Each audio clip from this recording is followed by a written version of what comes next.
ময়লা পানি আছে খাওয়ানো বিসমিল্লাহ। খারাপ লাগে কিরকম টেস্ট?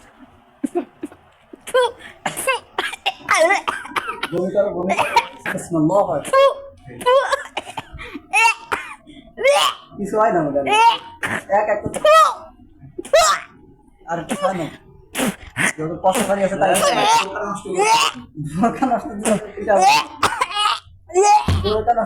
কিছু হয় এটা তোমার কিছু থাকি বালতি টালতি কিছু নিয়ে আসেন কিছু তো হয় না হয় কিছু না বাইরে তো আর নোংরা পানি নিয়ে আসছে, কত ফালতু একটা লোক। কিছু হয় না কথা বলো, সম্মান দিয়ে কথা বলো, আলেম মানুষ। কিছু হয় না তো হয়